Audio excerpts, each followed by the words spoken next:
અને સંત પરંપરા, આચાર્ય પરંપરા એનો પ્રચાર અને પ્રસાર માટે, લોકોને ધર્મ અભિમુખ કરવા માટે, લોકોની ધર્મની રુચિને સંતોષવા માટે બે પરંપરા નિર્માણ થઈ.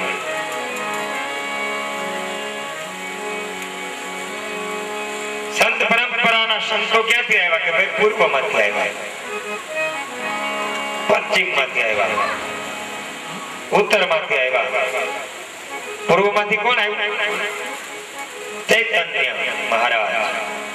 ઉત્તરમાંથી કોણ આવ્યું? તુલસીદાસજી મહારાજ, સુરદાસ, કબીર, આ બધા ઉત્તરમાંથી. પશ્ચિમમાંથી કોણ?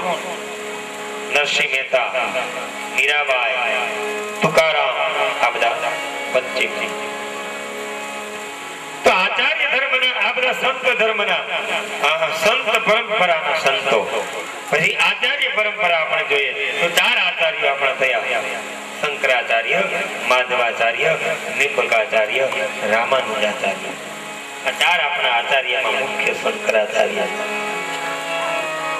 અને તમને કહું ને, આચાર્ય પરંપરાના સંતો લગભગ વધારેમાં વધારે આવ્યા હોય તો દક્ષિણમાંથી આવ્યા છે.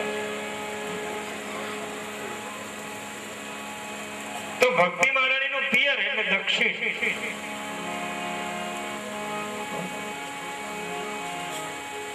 ભક્તિનો એ મહિમા છે ને ભાઈ, અગાધ મહિમા છે.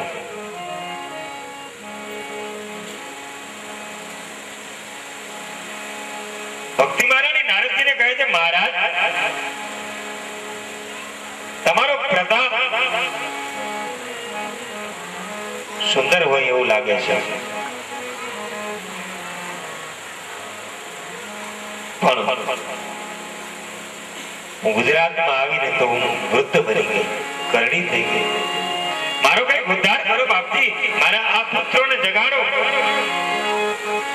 નારદજી જેવા સંત વિચારતા થઈ ગયા, ઘરે ઘરે ને આ માં યુવાન અને દીકરા વૃદ્ધ કેમ સંભવે?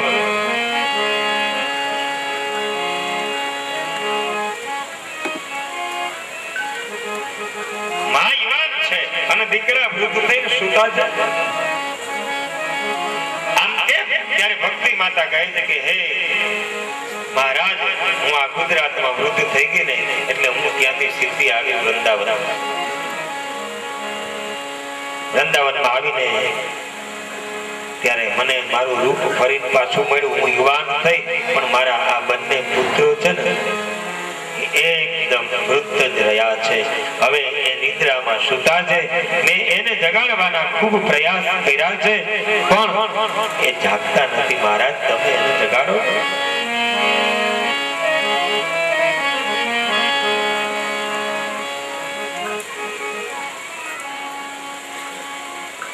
તમે એને જગાડો બાપજી.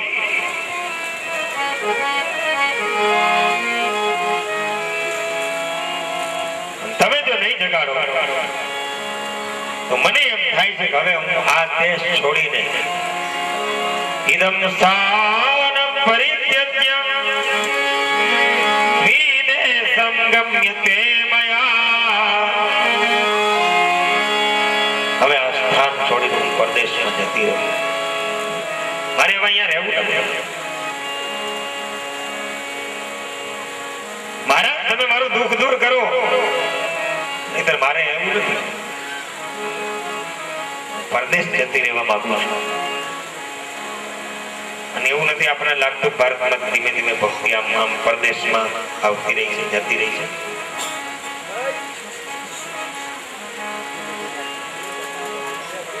ભારતે છે ને શું કર્યું ખબર છે?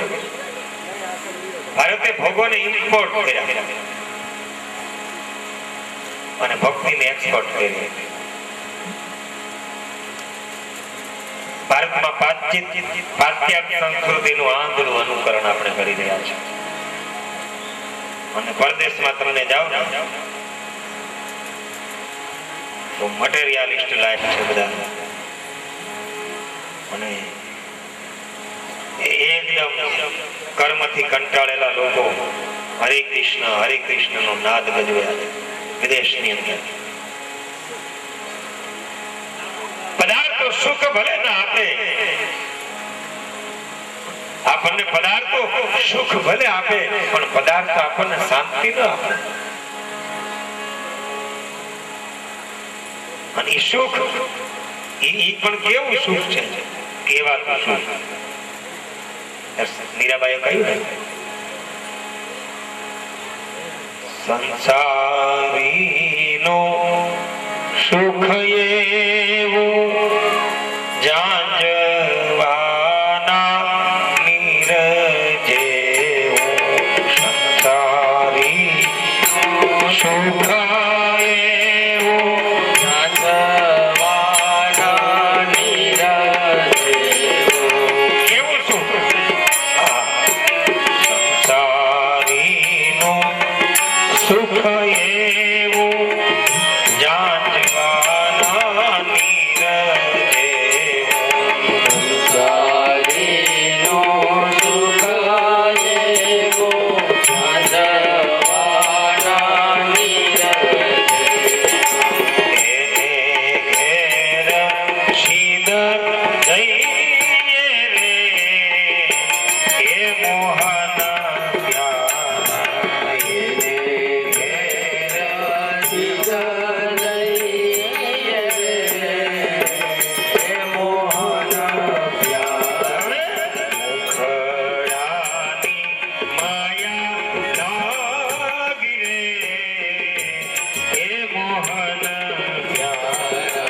મુખડાની માયા લાગી રે આ ભક્તિ મોહન પ્યારા.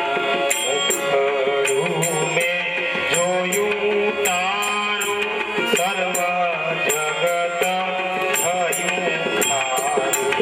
મુખડું મેં જોયું તારું સર્વ જગત લાગે ખારું. હે પ્રભુ, તારા એકવાર મુખારવિંદના દર્શન કર્યા પછી આ જગતમાં મારું મન લાગતું જ નથી. આ તો મને ખારું ફેર લાગે. મારું મન કેવું? મન મારું રહ્યું ન્યારું રે એ મોહન પ્યારા. મન મારું રહ્યું ન્યારું રે એ મોહન પ્યારા. મુખડાની માયા લાગી રે એ મોહન પ્યારા. મુખડાની માયા લાગી રે એ મોહન પ્યારા.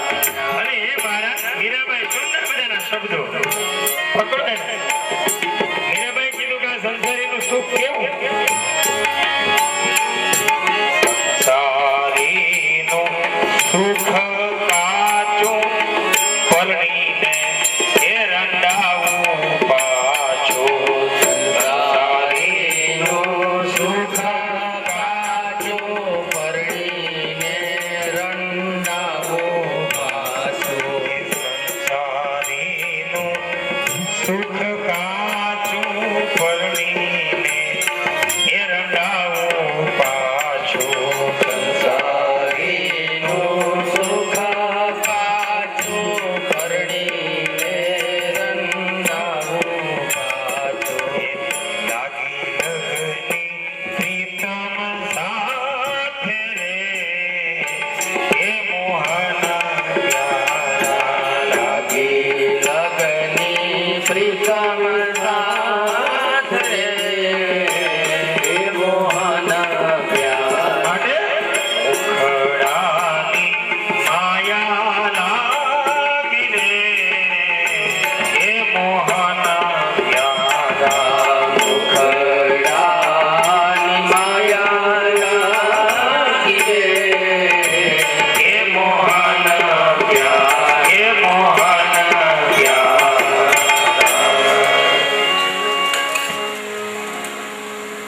સંસારીનું સુખ એ કાચું છે, જાંજવાના નીર જેવું છે. દોડતું જ રહે, દોડતું જ રહે. રણમાં પેલું હરણ હોય ને, જાંજવાનું નીર જોયું છે? આપણને એમ થાય પાણીનું આમ સરોવર ભર્યું છે. મૃગજળ જેને કહ્યું છે.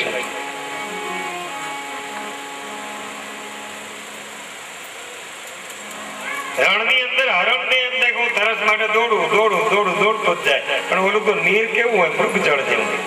મૃગજળ હોય, આમાં હકીકતમાં નીર ન હોય, દોડતું જ જાય અને અંતે હરણ મૃત્યુ પામે. સવારે જાંજવા હોય ને એનું જળ કેવું હોય, 8 વાગ્યા સુધી સૂર્ય કિરણ થાય ને પૂરું થઈ જાય. સીરીએ નહીં પર જાંજવા બાજી ચણાના ખેતરમાં તમે આવેલા જાવ ને પગલી જાઓ, એ ખાર ક્યાં સુધી હોય? થોડી વાર બપોર પછી ન હોય. તો મારા તમે આ બંનેને જગાડો ને અને મારા દુઃખને દૂર કરો. હવે દેવર્ષિ નારદજી ભક્તિ માતાની વાત સાંભળી અને સમાધિ લગાવી. થોડી વારમાં ભક્તિ માતાના દુઃખનું કારણ નારદજીએ જાણી લીધું. ભક્તિ મહારાણી ક્યાં બિરાજે છે? વીરતાના સિંહાસન ઉપર.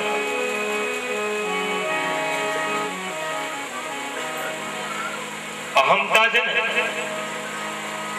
એ બીમારી છે. હીનતા એ બીમારી છે. અને દીનતા સ્વાસ્થ્ય છે.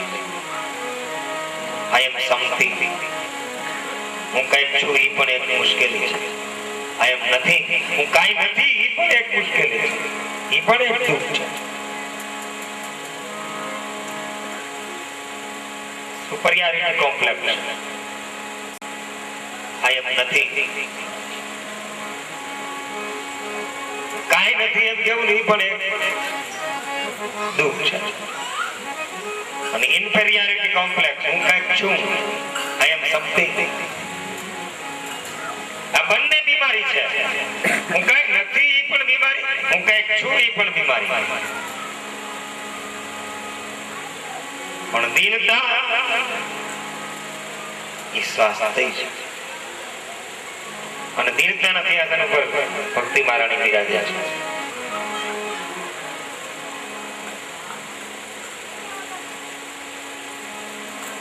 વિશ્વાસ છે ને એ ભક્તિનો શ્વાસ છે. જો વિશ્વાસ નહીં હોય તો ભક્તિ નહીં થાય.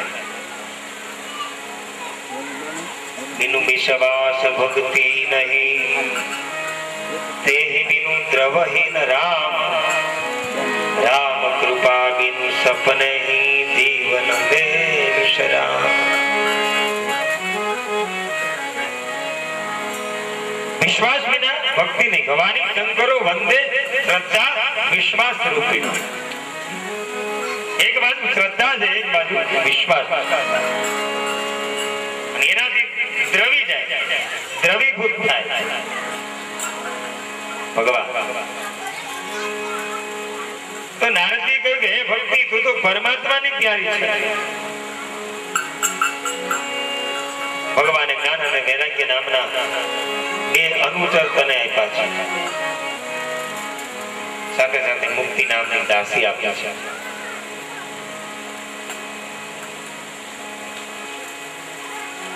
ભક્તિ મહારાણી કે એ વાત બરાબર, પણ મેં ભગવાનને પૂછ્યું કે મારે રહેવું ક્યાં?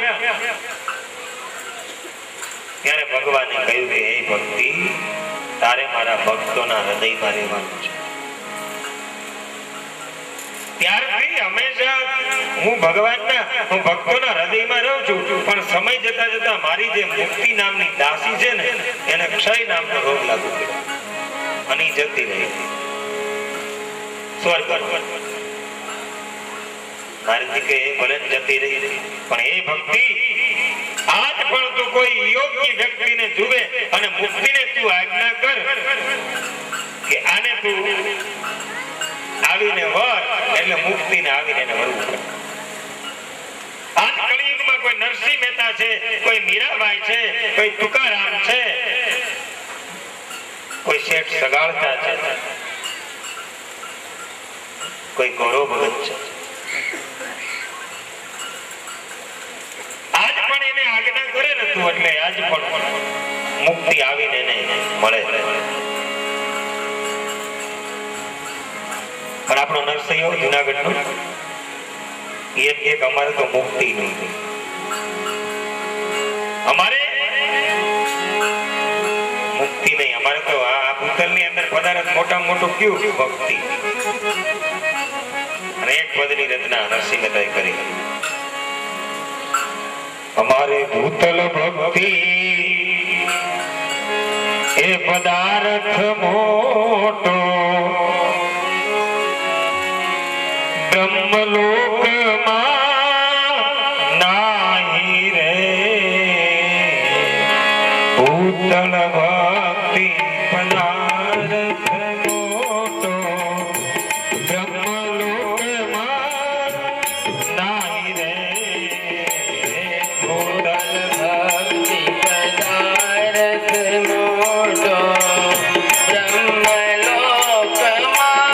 નાહી રે.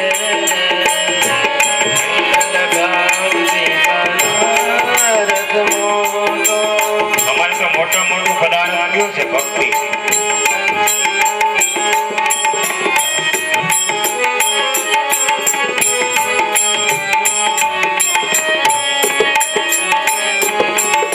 હરિના જનકો મુક્તિ ન માગે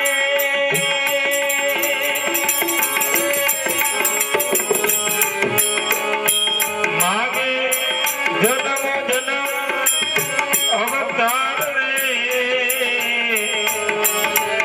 હરિના જનકો મુક્તિ ન માગે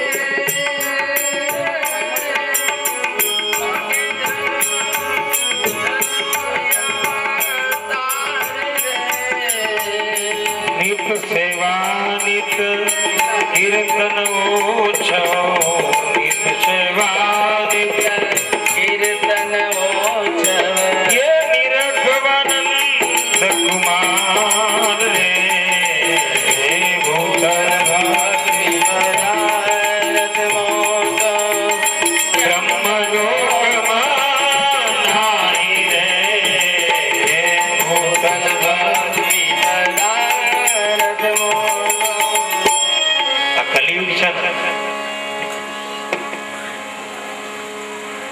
એમાં મુક્તિને લાયક જીવાત્મા બહુ ઓછા છે એટલે એને ક્ષય થયો મુક્તિને જતી રહી. એ મુક્તિ આ કળિયુગમાં કોઈ તારું ગ્રાહક